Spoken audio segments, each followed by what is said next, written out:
প্রিয় দর্শক, আসসালামু আলাইকুম। প্রিয় দর্শক, বাংলাদেশ বিমান বাহিনীতে অসামরিক নিয়োগ বিজ্ঞপ্তি প্রকাশ করা হয়েছে। এখানে কি কি দেওয়া হয়েছে তা দেখুন। মেকানিক্যাল ট্রান্সপোর্ট ড্রাইভার এমটিবি, বেতন সর্বসাকুল্যে মাসিক প্রদেয় বেতন 22,500 টাকা। বয়স, প্রাপ্তির বয়স আবেদনপত্র জমাদানের শেষ তারিখে সর্বনিম্ন 21 ও সর্বোচ্চ 32 বছরের মধ্যে হতে হবে। বয়স নির্ধারণের ক্ষেত্রে প্রার্থীদের শিক্ষকতা যোগ্যতা সনদপত্র, জাতীয় পরিচয়পত্র, জন্ম নিবন্ধন সনদপত্র প্রযোজ্য হবে এবং বয়সের ক্ষেত্রে এফিডেভিট গ্রহণযোগ্য হবে না। প্রিয় দর্শক, এখন দেখেন শিক্ষকতা যোগ্যতা কি কি লাগবে। কতে বলা আছে কোনো স্বীকৃত শিক্ষা প্রতিষ্ঠান হতে ন্যূনতম এসএসসি ও সমমান পরীক্ষায় উত্তীর্ণ হতে হবে।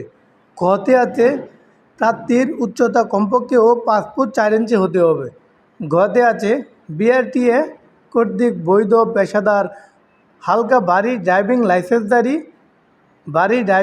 লাইসেন্সধারীদের অগ্রাধিকার দেওয়া হবে।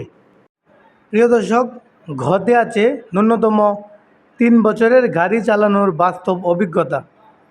মধ্যে আছে কোনো ওয়ার্কশপে টেকনিক্যাল কাজের অভিজ্ঞতা অতিরিক্ত যোগ্যতা হিসেবে বিবেচিত হবে। প্রিয় দর্শক, আমরা শর্তাবলী একটু দেখি। আগ্রহী প্রার্থীদের দরখাস্ত স্বহস্তে পূরণ করে ডাকযোগে 13 এপ্রিল 2025 তারিখ 14:30 ঘটিকার মধ্যে অধিনায়ক বিমান বাহিনীর রেকর্ড অফিস, টার্মিনাল ভবন, পুরাতন বিমানবন্দর, তেজগাঁও, ঢাকা 12-15 ঠিকানায় পৌঁছাতে হবে। হাতে হাতে আবেদনপত্র জমা গ্রহণযোগ্য নয়।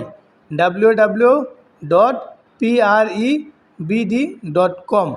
দ্বিতীয় নম্বরে আছে প্রার্থীদের আবেদনপত্রের সাথে বিমান বাহিনী কেন্দ্রীয় বেসামরিক তহবিল এর অনুকূলে 200 টাকা মূল্যের অফেরতযোগ্য ব্যাংক ড্রাফট প্রি অর্ডার সংযুক্ত করতে হবে। পোস্টার অর্ডার গ্রহণযোগ্য হবে না। ব্যাংক ড্রাফট প্রি অর্ডার অবশ্যই ঢাকাস্থ মহাখালী ফার্মগেট, কারণ বাজার, ঢাকা ক্যান্টনমেন্ট এলাকার অগ্রণী সোনালী জনতা ব্যাংকে পরিশোধ গ্রহণযোগ্য হতে হবে। এগুলো হলো শর্তাবলী এবং আরও অনেক শর্তাবলী আছে, আপনারা দেখলে বুঝতে পারবেন। 3 নাম্বার, 4 নাম্বার, 5 নাম্বারে আছে ড্রাইভিং লাইসেন্সের সত্যায়িত অনুলিপি সংযুক্ত করতে হবে। অভিজ্ঞতা সনদপত্র যদি থাকে সত্যায়িত অনুলিপি সংযুক্ত করতে হবে। রেজিস্টার্ড ডাকযোগ প্রবেশপত্র পাঠানোর জন্য 10 টাকার ডাক টিকিট সম্মিলিত প্রার্থীর ঠিকানায় এগুলো প্রেরণ করতে হবে। এবং 16 নম্বরে আছে কর্তৃপক্ষ উল্লিখিত পদের সংখ্যা হ্রাস বৃদ্ধি করার ক্ষমতা সংরক্ষণ করেন। অধিনায়ক বাংলাদেশ বিমান বাহিনী রেকর্ড অফিস। এখন আপনারা যারা চাকরি করতে চান সুন্দরভাবে আবেদন করবেন।